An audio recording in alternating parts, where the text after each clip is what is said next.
time for another Sicilian word. Today's word means money. And in Sicilian, there's about 5 ways that I can think of referring to money. So it's Picciuli, grana, scuti, sordi, and favi. But when you call it favi, it's more of a sarcastic way of referring to money. But in Italian, it's one simple word, soldi. So that's how simple it is. But in Sicilian, we make things always complicated. So it's grana, scuti, Picciuli, sordi, e favi. So you got 5 words to refer to the word money. And so that means money.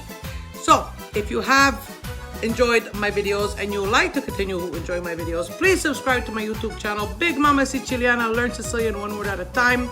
And please don't forget to follow me as well on Instagram at Big Mama Siciliana for positive quotes and funny posts. Have yourselves a beautiful day e come sempre ci vediamo presto. Salutamu.